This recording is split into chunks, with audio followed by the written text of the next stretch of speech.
Kilogram ভুসি যোগ করা হয় এবং কিছু সময়ের জন্য এটি ঢেকে রেখে দেওয়া হয়। এই প্রক্রিয়ার মাধ্যমে মাশরুমের খাবার প্রস্তুত হয়ে যায়। দ্বিতীয় ধাপ হল মাশরুমের বীজ বপন করা। প্রথম ধাপে প্রস্তুত হওয়া খাদ্যকে ভালোভাবে শুকিয়ে নিতে হয় যাতে এতে উপস্থিত পানি কমে যায়।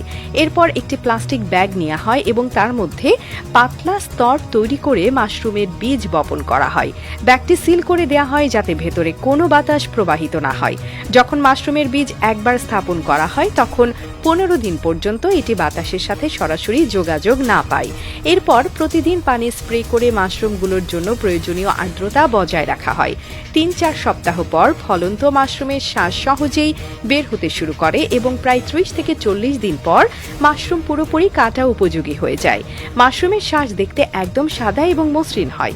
এই চাষের মাধ্যমে কৃষকরা প্রতি বছর বড় মাপের উপার্জন করতে পারেন। শুধু মাশরুমের শ্বাসই নয়, এর অ্যাডভান্সড পণ্য তৈরি করেও উপার্জন সম্ভব।